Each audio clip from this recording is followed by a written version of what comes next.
Hello everyone, welcome back to my channel. आइए हम लोग डिस्कस करते हैं इस लेक्चर में इंडोथर्मिक रिएक्शन के बारे में। इससे पहले हम लोगों ने डिस्कस कर लिया था एक्सोथर्मिक रिएक्शन और डिकम्पोजिशन रिएक्शन क्या होते हैं इनके बारे में। आज हम लोग डिस्कस करते हैं इंडोथर्मिक रिएक्शन के बारे में। ये जो लेक्चर चल रहा है ये क्लास 10th का लेक्चर चल रहा है, केमिकल इक्वेशन और रिएक्शन का, जो कि क्लास 10th का साइंस का फर्स्ट चैप्टर है। तो देखिए, इससे पहले मैंने एक्सोथर्मिक में बताया था कि एक्सो का मतलब होता है निकलना और थर्म का मतलब होता है हीट, यानी हीट का बाहर निकलना। ऐसा रिएक्शन जिसमें हीट बाहर निकलता है उसको हम लोग कहते हैं एक्सोथर्मिक रिएक्शन। ये जो इंडोथर्मिक रिएक्शन है ये जस्ट उल्टा है, उस रिएक्शन का उल्टा है। मतलब इसमें देखिए, इंडोथर्मिक नाम से ही पता चल रहा है, इंडो इसका मतलब हो जाएगा एब्जॉर्प्शन और थर्म का मतलब होता है हीट।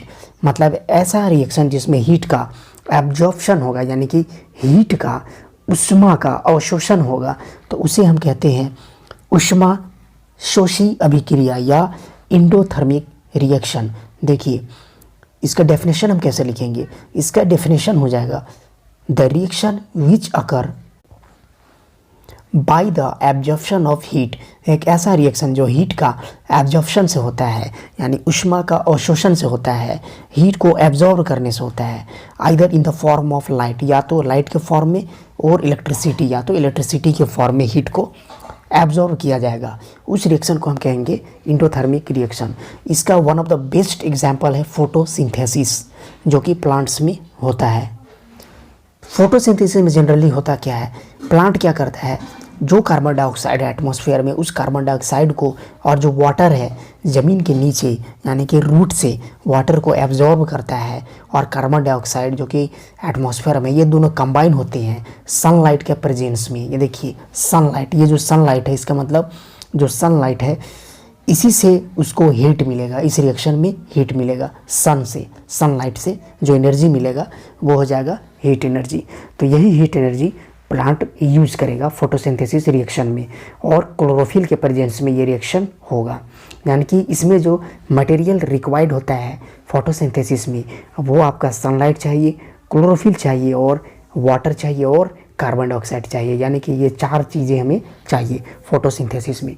तो देखिए, हीट का एब्जॉर्प्शन हो रहा है और ये रिएक्शन हो रहा है, तो ये जो रिएक्शन होगा ये कौन सा रिएक्शन हो जाएगा, इंडोथर्मिक रिएक्शन हो जाएगा।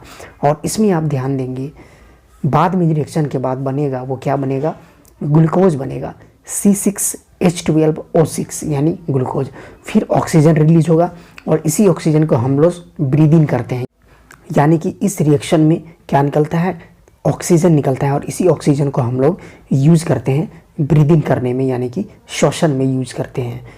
और 6H2O यानी कि कुछ वाटर भी बाहर निकलता है इस रिएक्शन में। So this overall reaction is called photosynthesis, and this is the best example of endothermic reaction. Now let's move to the other example. The next example is mercuric oxide. This is mercuric oxide HgO। ये इसमें जब heat supply किया जाता है तो ये HgO जो है टूट जाता है, Hg अलग हो जाता है और ऑक्सीजन अलग हो जाता है, यानी Hg यानी कि मरकरी, और फिर ऑक्सीजन यानी कि ऑक्सीजन O2। तो देखिए यहाँ पर ये जो मर्क्यूरिक ऑक्साइड ये सॉलिड होता है, जब इसको हम लोग हीट करते हैं ना तो ये Hg जो है वो लिक्विड में चेंज हो जाएगा, जो कि Hg यानी कि पारा है, तो पारा बन जाएगा, लिक्विड में चेंज हो जाएगा, और ऑक्सीजन गैस में चेंज हो जाएगा। तो ये भी एक एग्जाम्पल है आपका इंडोथर्मिक रिएक्शन का। सो आई होप ये आपको क्लियर हो गया। नेक्स्ट हम बात करेंगे अगला रिएक्शन का। So my dear students, next reaction जो हम लोग डिस्कस करेंगे वो है डिकम्पोजिशन रिएक्शन।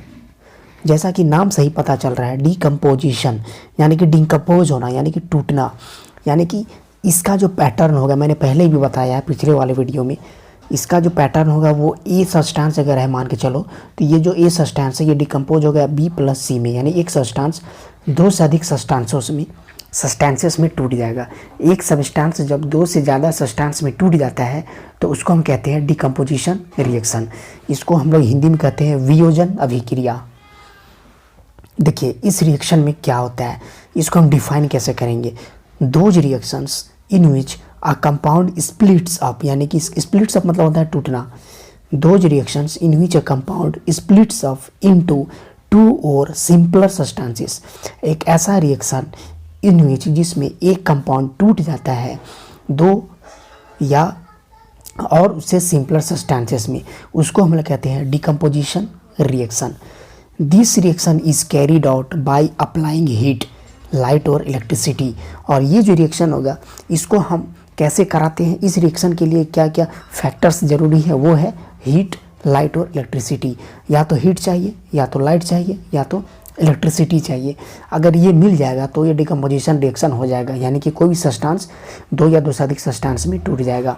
हीट, लाइट और इलेक्ट्रिसिटी जो है वो एनर्जी प्रोवाइड करता है। हीट, लाइट और इलेक्ट्रिसिटी क्या करता है, सब्सटेंस को यानी कंपाउंड को तोड़ने के लिए एनर्जी जो है वो प्रोवाइड करता है। तो ये पैटर्न आप याद रखेंगे, ये पैटर्न ए टूट गया बी प्लस सी में, यानी कि डिकम्पोज हो गया। तो this is the pattern of this reaction. तो इसका एग्जाम्पल्स हम कैसे देखें, देखिए when calcium carbonate is heated, जब कैल्शियम कार्बोनेट को हीट कर दिया जाता है, it decomposes to give calcium oxide, तो ये कैल्शियम ऑक्साइड देता है और कार्बन डाइऑक्साइड देता है। तो ये जो कैल्शियम कार्बोनेट है यानी कैल्शियम का, जिसको हम लोग लाइम स्टोन कहते हैं, चूना पत्थर, इसको हम तोड़ देंगे। कैसे टूटेगा, इसमें हीट सप्लाई किया जाएगा। जब इसमें हीट सप्लाई किया जाएगा तो ये डिकम्पोज हो जाएगा। देखिए अगर ये ए है तो ये बना बी और ये बना सी, बी प्लस सी, इसका मतलब ये आपका टूट गया बी प्लस सी में, यानी कि एक सब्सटेंस जो है वो दो से ज़्यादा सब्सटेंसेस में टूट गया। अब देखिए इसमें हम लोग हीट सप्लाई किया है ना, और हीट को हम लोग थर्म भी कहते हैं, यानी कि ये जो डिकम्पोजिशन हुआ ये थर्म के द्वारा होगा, इसीलिए हम इसको कहेंगे थर्मल डिकम्पोजिशन। ये जो रिएक्शन हो रहा है इस रिएक्शन को हम कहेंगे थर्मल डिकम्पोजिशन रिएक्शन। अब थर्मल डिकम्पोजिशन रिएक्शन किसको कहेंगे, ऐसा रिएक्शन जो हीट सप्लाई करने से होता है। हीट को सप्लाई करके जब सब्सटेंस को तोड़ा जाता है तो उस रिएक्शन को हम लोग कहेंगे थर्मल डिकम्पोजिशन रिएक्शन।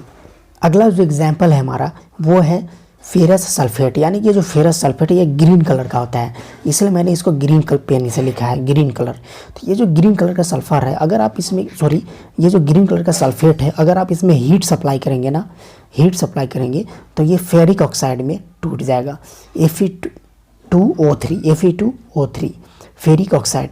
ये रेड कलर का होता है, इसलिए मैंने इसको रेड पेन से लिखा है, ये रेड कलर का होता है फेरिक ऑक्साइड। तो ये जो फेरस सल्फेट है इसमें हीट सप्लाई करते हैं तो ये फेरिक ऑक्साइड में टूट जाएगा, सल्फर डाइऑक्साइड में टूटेगा और सल्फर ट्राइऑक्साइड में ये टूट जाता है। तो ये भी देखिए हीट को सप्लाई किए तब ये टूट रहा है, तो ये भी एग्जाम्पल हो जाएगा थर्मल डिकम्पोजिशन का एग्जाम्पल होगा। उसी तरह ये एग्जाम्पल देखिए, ये एग्जाम्पल इसमें देखिए इसको कहते हैं लेड नाइट्रेट, PbNO3 ये सब सॉलिड होता है। अगर इस लेड नाइट्रेट में, ये कलरलेस होता है, इसमें कोई कलर नहीं होता है, अगर इस लेड नाइट्रेट में हम हीट सप्लाई करेंगे तो ये टूट जाएगा लेड मोनोऑक्साइड में, नाइट्रोजन डाइऑक्साइड में। इसमें लेड मोनोऑक्साइड जो होता है ये येलो कलर का होता है और नाइट्रोजन डाइऑक्साइड जो होता है ये ब्राउन कलर का होता है, प्लस ऑक्सीजन जो है वो गैस रिलीज होगा।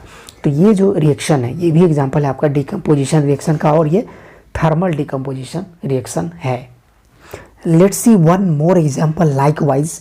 दिस इज एग्जाम्पल AgCl, यानी कि सिल्वर क्लोराइड, ये भी सॉलिड होता है, ये सनलाइट के प्रेजेंस में रिएक्शन करता है और ये Ag+Cl2 में टूट जाता है। तो इसका भी पैटर्न देखिए, A=B+C, इसका भी देखिए A=B+C+D बोल सकते हैं, कोई दिक्कत नहीं है। ये A=B+C+D, इसमें A=B+C। तो ये सारे जितने भी रिएक्शन है ये सब एग्जाम्पल हैं डिकम्पोजिशन रिएक्शन का, जिसमें एक सब्सटेंस दो से ज़्यादा सब्सटेंस में टूट जाता है। सो आई होप आपको ये पूरा समझ में आया होगा डिकम्पोजिशन रिएक्शन। आइए अब हम एक क्वेश्चन देखते हैं जो एग्जाम में बहुत ज़्यादा पूछा जाता है।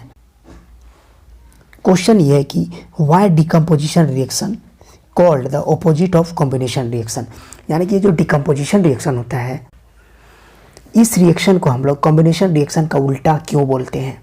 तो देखिए डिकम्पोजिशन रिएक्शन क्या होता है कि इसमें एक ऐसा रिएक्शन होता है जिसमें क्या होता है कि हमको एनर्जी सप्लाई करना होता है एक कंपाउंड को तोड़ने के लिए, लेकिन कॉम्बिनेशन रिएक्शन में उल्टा होता है, इसमें दो सब्सटेंस आपस में कंबाइन हो जाता है और एक नया सब्सटेंस बन जाता है और एनर्जी उल्टा इसमें रिलीज होता है, जबकि हमें डिकम्पोजिशन में एनर्जी देना पड़ता है लेकिन कॉम्बिनेशन में एनर्जी रिलीज होता है। तो इसीलिए हम इसमें लिखेंगे those reaction in which a compound splits into 2 और more substances are called decomposition reaction. These reactions require source of energy to proceed. ये एक ऐसा रिएक्शन है जिसमें सोर्स ऑफ एनर्जी चाहिए रिएक्शन को प्रोसीड करने के लिए, बढ़ाने के लिए, रिएक्शन कराने के लिए। Thus they are the exact opposite of combination reaction, इसीलिए ये लोग कॉम्बिनेशन रिएक्शन का उल्टा रिएक्शन होता है, इन विच 2 और more substances combine to form a new substance. और क्या होता है कॉम्बिनेशन रिएक्शन में 2 या 2 से अधिक सब्सटेंस आपस में कंबाइन करता है और एक नया सब्सटेंस बनाता है with the release of energy, और एनर्जी रिलीज होता है, एनर्जी क्या होता है, रिलीज होता है। अब इसमें देखिए डिकम्पोजिशन रिएक्शन में क्या हो रहा है, ए बी जो है, ए बी इसमें एनर्जी दे रहे हैं, उल्टा हो रहा है, इसमें एनर्जी दे रहा है और ये टूट रहा है और ए प्लस बी बना रहा है।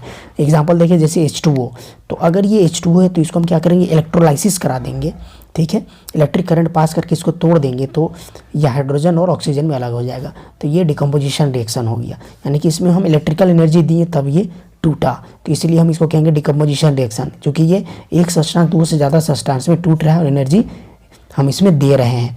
अब कॉम्बिनेशन में उल्टा होता है, इसमें 2 सब्सटेंस आपस में कंबाइन करेंगे। देखिए इसमें ए प्लस बी टूटा था, ए बी जो है वो ए प्लस बी में टूट गया और इसमें ए प्लस बी जुड़ रहा है, ए प्लस बी ऐड हो जाएगा और ए बी बना देगा, और इसमें उल्टा होगा, इसमें एनर्जी रिलीज हो जाएगा, इसमें एनर्जी सप्लाई हुआ था।